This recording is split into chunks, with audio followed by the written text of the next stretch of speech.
अस्सलाम वालेकुम दोस्तों, मैं आपको परफेक्ट वेब सॉल्यूशंस की तरफ से एंगुलर 6 की इस ट्यूटोरियल सीरीज़ में खुशामदीद कहता हूं। दोस्तों, मेरा नाम इमरान कासिम है और ये हमारा एंगुलर 6 की ट्यूटोरियल सीरीज़ का पार्ट 28 है। और आज के इस वीडियो ट्यूटोरियल में हम डिस्कस करेंगे एंगुलर के अंदर फॉर्म्स को, कि किस किस किस्म के फॉर्म्स एंगुलर के अंदर होते हैं और उनको कैसे हम यूज़ करते हैं एंगुलर के प्रोजेक्ट्स में। तो दोस्तों, इससे पहले कि मैं अपने इस वीडियो ट्यूटोरियल को स्टार्ट करूं, मैं आपसे रिक्वेस्ट करूंगा कि अगर आपने अभी तक हमारे चैनल को सब्सक्राइब नहीं किया तो काइंडली इसको सब्सक्राइब ज़रूर कर लें और साथ में मौजूद जो बेल का नोटिफिकेशन आइकन है उसको प्रेस करना मत भूलिएगा, ताकि आपको हमारी आने वाली हर नई वीडियो या सीरीज़ की नोटिफिकेशंस मिलती रहें और आप उनसे अप टू डेट रह सकें। Thank you very much. तो चलिए शुरू करते हैं इस वीडियो ट्यूटोरियल को। तो जिस तरीके से हम फॉर्म्स को नॉर्मल HTML में हैंडल करते हैं और उसको किसी सर्वर साइड वेबसाइट पर रेंडर करते हैं, मतलब उस फॉर्म को सबमिट करते हैं, उस इंफॉर्मेशन को यूजिंग पोस्ट मेथड, और उसको किसी सर्वर साइड स्क्रिप्टिंग लैंग्वेज में हम सबमिट करते हैं। इसी तरीके से एंगुलर के अंदर भी हम फॉर्म्स को यूज़ करते हैं और फॉर्म एक बहुत ही इम्पॉर्टेंट एस्पेक्ट होता है, बहुत ही इम्पॉर्टेंट कंपोनेंट होता है किसी भी वेबसाइट के लिए, किसी भी वेब ऐप के लिए, किसी भी मोबाइल ऐप के लिए। तो फॉर्म्स को कैसे यूज़ करना है, कौन कौन से डिफरेंट टाइप्स ऑफ फॉर्म हैं, इनके बारे में जानना बहुत ही ज़रूरी है। मतलब एंगुलर किस किस टाइप के फॉर्म को सपोर्ट करता है। तो बेसिकली एंगुलर दो किस्म के फॉर्म्स को सपोर्ट करता है। एक को कहा जाता है टेम्पलेट ड्रिवन फॉर्म्स, मतलब टेम्पलेट ड्रिवन फॉर्म्स, और दूसरे को कहा जाता है रिएक्टिव फॉर्म्स। सो ये दो अलग अलग फॉर्म्स की टाइप हैं, दोनों के अपने फीचर्स हैं और अपनी खसूसियात हैं। जो मोस्ट कॉमन फीचर्स हैं वो ये हैं कि जो रिएक्टिव फॉर्म्स होते हैं वो टाइप स्क्रिप्ट लेवल पर काम करते हैं। मतलब जो आपके कोई किसी किस्म की भी आपने वैल्यू अगर डिस्प्ले करानी है या उस पर वैलिडेशन लगानी है, तो वो आप TS फाइल, जो टाइप स्क्रिप्ट फाइल है, उस लेवल पर उस पर लगाएंगे। दूसरी जो टेम्पलेट ड्रिवन फॉर्म्स होते हैं उनमें जितना भी काम होता है वो डायरेक्टिव लेवल्स पे होता है, HTML के अंदर होता है। जो भी आपने वैलिडेशन लगानी है, एरर्स वगैरह डिस्प्ले करानी है, वो सब के सब आप जो डायरेक्टिव है या जो टेम्पलेट है उसके अंदर करेंगे। मतलब टेम्पलेट ड्रिवन फॉर्म्स ऐसे फॉर्म्स होते हैं जो टेम्पलेट पे काम करते हैं, और रिएक्टिव फॉर्म्स ऐसे फॉर्म्स होते हैं जो टाइप स्क्रिप्ट लेवल पर काम करते हैं। इसके अलावा इनमें से जो टेम्पलेट फॉर्म्स होते हैं वो एसिंक्रोनियस होते हैं और जो रिएक्टिव फॉर्म्स होते हैं वो सिंक्रोनियस होते हैं। एसिंक्रोनियस क्या होता है, सिंक्रोनियस क्या होता है, इसके बारे में मैं जावास्क्रिप्ट की जो मिनी ट्यूटोरियल सीरीज है उसमें ये मैं बता चुका हूँ कि एसिंक क्या होता है और सिंक क्या होता है, और एसिंक अवेट क्या चीज़ होती है, कैसे काम करती है। तो वो आप मेरा वो ट्यूटोरियल देख सकते हैं। तो इसके अलावा भी कुछ फीचर हैं जो आपको एंगुलर की डॉक्यूमेंटेशन में मिल जाएंगे कि रिएक्टिव फॉर्म्स के क्या फीचर्स हैं और एंगुलर जो टेम्पलेट ड्रिवन फॉर्म्स हैं उसके क्या फीचर्स हैं। तो अब हम देखते हैं कि किस तरीके से हम रिएक्टिव फॉर्म्स को ऐड करते हैं, फिर हम देखेंगे किस तरीके से हम टेम्पलेट ड्रिवन फॉर्म्स को अपने प्रोजेक्ट के अंदर ऐड करते हैं। तो यहाँ पर मेरे पास ब्राउज़र में लोकल होस्ट 4200 ओपन है और हमने एक फ्रेश प्रोजेक्ट क्रिएट किया हुआ है जिसमें सिंपली यहाँ पर here are some links to help you start नज़र आ रहा है। और इसमें मैंने ऐप कंपोनेंट डॉट HTML में से यहाँ पर ये जो डाटा था ये सारा मैंने ख़त्म कर दिया, जो लिंक्स वगैरह आ रहे थे। अब यहाँ पर हम ऐड करेंगे रिएक्टिव फॉर्म्स को। तो रिएक्टिव फॉर्म्स को ऐड करने के लिए सबसे पहले हमें app.module.ts फाइल में जाना होगा और यहाँ पर हम इंपोर्ट करेंगे रिएक्टिव फॉर्म्स मॉड्यूल को फ्रॉम एंगुलर फॉर्म्स। तो ये ऊपर उसने इंपोर्ट कर दिया है। तो अभी ये थोड़ी सी डिम है, इसका मतलब है इसको हमने अभी तक यूज़ नहीं किया। ये लाइन थोड़ी सी डिम नज़र आ रही होगी आपको बाकी लाइंस की, इसका मतलब है कि अभी हमने इसको ऐड नहीं किया अपने प्रोजेक्ट के अंदर, सिर्फ इंपोर्ट किया। तो @एंगुलर फॉर्म से हमने रिएक्टिव फॉर्म्स मॉड्यूल को इंपोर्ट कर लिया। अब इसके अंदर वो तमाम फीचर्स हैं जो कि रिएक्टिव फॉर्म्स के लिए यूज़ किए जाते हैं। तो यहाँ पर हम सिंपली ब्राउज़र जहाँ पर इंपोर्ट्स लिखा हुआ है यहाँ पर अब हम रिएक्टिव फॉर्म मॉड्यूल को ऐड जैसे ही करेंगे तो आप देखेंगे ये हाईलाइटेड हो गया।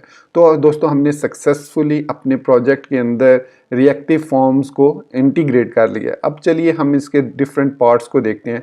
तो इसके रिएक्टिव फॉर्म के दो बहुत इंपॉर्टेंट कंपोनेंट्स हैं, ऑब्जेक्ट्स हैं। एक कहलाता है फॉर्म ग्रुप और एक कहलाता है फॉर्म कंट्रोल।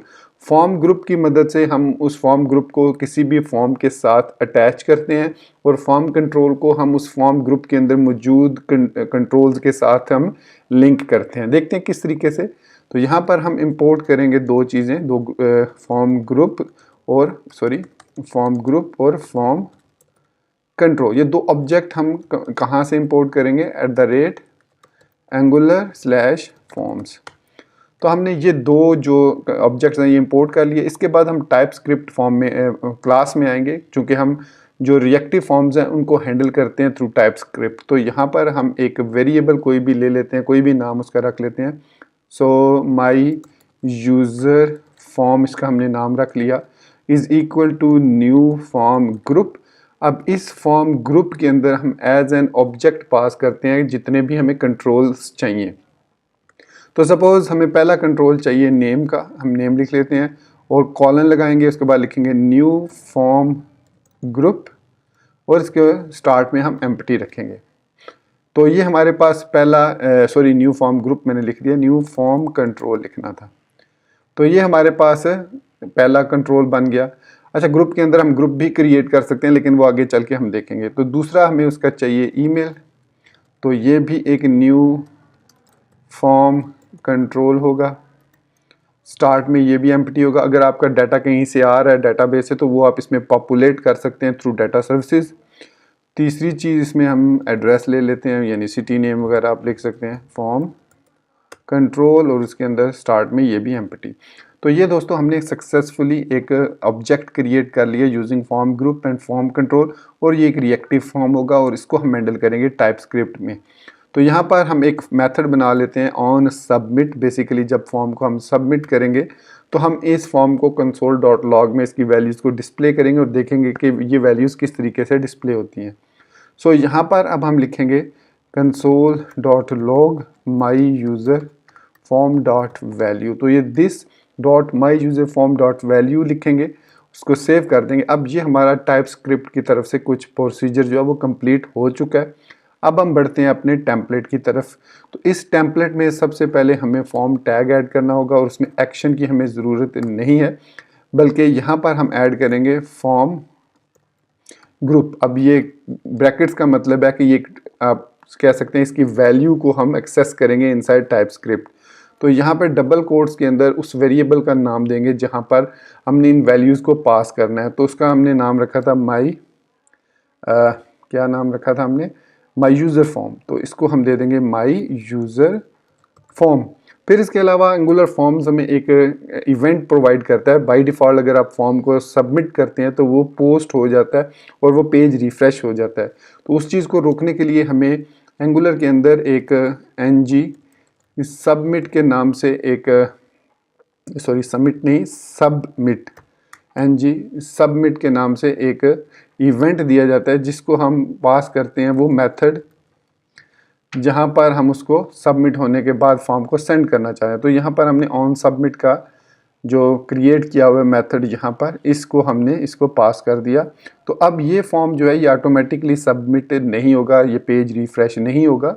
अब ये सिंगल पेज एप्लीकेशन फॉर्म है।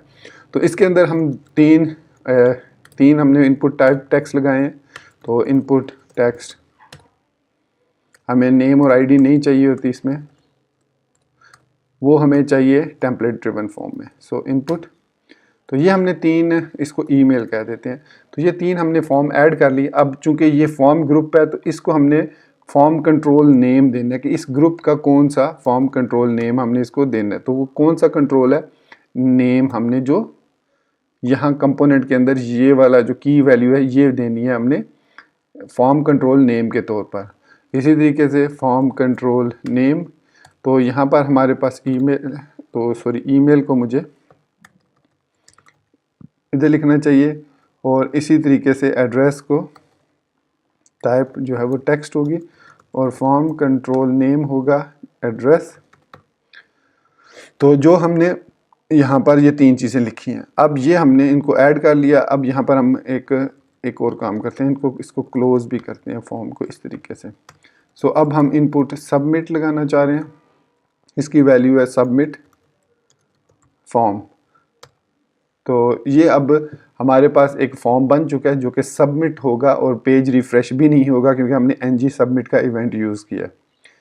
सो अब हम चलते हैं अपने ऐप कंपोनेंट डॉट HTML में हमने ऐड कर दिया, ऐप कंपोनेंट डॉट TS में ऐड कर दिया मॉड्यूल। तो अब हम अपने डॉक्यूमेंट की तरफ चलते हैं, अपने पेज की तरफ। तो यहाँ पर अब आपको फॉर्म में 3 इनपुट फील्ड नज़र आ रही होंगी। तो यहाँ पर मैं इंस्पेक्ट एलिमेंट कर लेता हूँ क्योंकि इसने हमें डिस्प्ले करना है यहाँ पर कंसोल में डाटा। इस जगह पर ये डाटा हमारे पास आएगा। इसको जूम कर लेते हैं। तो यहाँ पर मैं नेम में लिखता हूँ इमरान, ईमेल लिखता हूँ imran@imran.com और यहाँ पर लिख देता हूँ जेलम पाकिस्तान। तो मैं इसको सबमिट करता हूँ। तो आपने देखा कि यहाँ पर हमारे पास कंसोल में सिर्फ वही डाटा आया जो हमें चाहिए, जिस पर हमने प्रोसेस करना है। तो वो हम उसको डॉट वैल्यू की मदद से डिस्प्ले कर सकते हैं, उसको यूज़ कर सकते हैं। अगर हमने नेम डिस्प्ले करवाना है सिर्फ, तो डॉट वैल्यू डॉट उसके बाद हम सपोज सिर्फ नेम लिखते हैं। तो अब जो फॉर्म का वैल्यू, ये वाली जो वैल्यू है इमरान, ये डिस्प्ले होगी, या जो भी आपने नाम दिया होगा। यहाँ पर आपने जो भी नाम दिया, मैंने इमरान दे दिया, imran@imran.com और जेलम। तो सबमिट फॉर्म जब करेंगे तो यहाँ पर अब आप देख सकते हैं कि सिर्फ इमरान डिस्प्ले हो रहा है। तो इस तरीके से आप वैल्यूज़ को ऐड कर सकते हैं, एडिट कर सकते हैं, डिलीट कर सकते हैं, अपडेट कर सकते हैं, जो भी प्रोसेस करना चाहें कर सकते हैं यूजिंग रिएक्टिव फॉर्म्स। तो ये थी एग्जांपल रिएक्टिव फॉर्म्स की। अब नेक्स्ट हम देखते हैं टेम्पलेट ड्रिवन फॉर्म्स क्या होते हैं। तो अब हम बात करते हैं टेम्पलेट ड्रिवन फॉर्म्स की। तो रिएक्टिव फॉर्म्स के लिए हमें रिएक्टिव फॉर्म्स मॉड्यूल चाहिए होता है, और जो टेम्पलेट ड्रिवन फॉर्म्स होते हैं उसके लिए हमें सिंपल फॉर्म्स मॉड्यूल चाहिए होता है। तो यहाँ मैं बजाय इसके कि रिएक्टिव फॉर्म मॉड्यूल को ख़त्म करूँ, मैं यहाँ पर एक नया बल्कि कंपोनेंट क्रिएट कर लेता हूँ मैं यहाँ पर। लेकिन app dot module dot TS में हमें फॉर्म्स मॉड्यूल लाजमी चाहिए, और इस मॉड्यूल को यहाँ पर हम लाजमी इंपोर्ट करेंगे। ये मस्ट है अगर आप इस फॉर्म टेम्पलेट ड्रिवन फॉर्म्स को यूज़ करना चाह रहे हो। उसके बाद यहाँ पर मैं एक नया कंपोनेंट क्रिएट करता हूँ। अब मैं ये मैन्युअली क्रिएट करूँगा ताकि आपको पता चले कि मैन्युअली किस तरीके से कंपोनेंट्स को क्रिएट करते हैं, वरना मैं ng जनरेट कंपोनेंट से भी कर सकता हूँ। तो यहाँ पर ऐप के फोल्डर में मैं एक न्यू फाइल क्रिएट करता हूँ।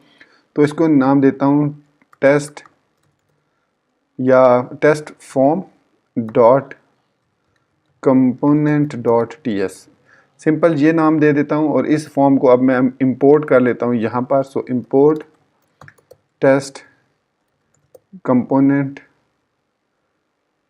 Test form component from dot slash और टेस्ट फॉर्म कंपोनेंट्स। ये हमने इंपोर्ट कर लिया। उसने कहा कि अभी हमने इसको इम्प्लीमेंट नहीं किया। तो यहाँ पर हम आएंगे टेस्ट फॉर्म कंपोनेंट में, और यहाँ पर इंपोर्ट करेंगे सबसे पहले कंपोनेंट को फ्रॉम एंगुलर स्लैश कोर। फिर उसके बाद @ उस कंपोनेंट को डायरेक्टिव को डिक्लेयर करेंगे और बताएंगे कि इसके बाद जो भी क्लास होगी वो एक हमारे पास कंपोनेंट होगा और एक एंगुलर की क्लास होगी। तो ये कंपोनेंट हो गया। फिर यहाँ पे एक्सपोर्ट लिखेंगे क्लास, और यहाँ पर टेस्ट फॉर्म कंपोनेंट हमने एक क्लास बना ली। अब अगर आप देखेंगे तो हमारा यहाँ से एरर जो है वो ख़त्म हो चुका है।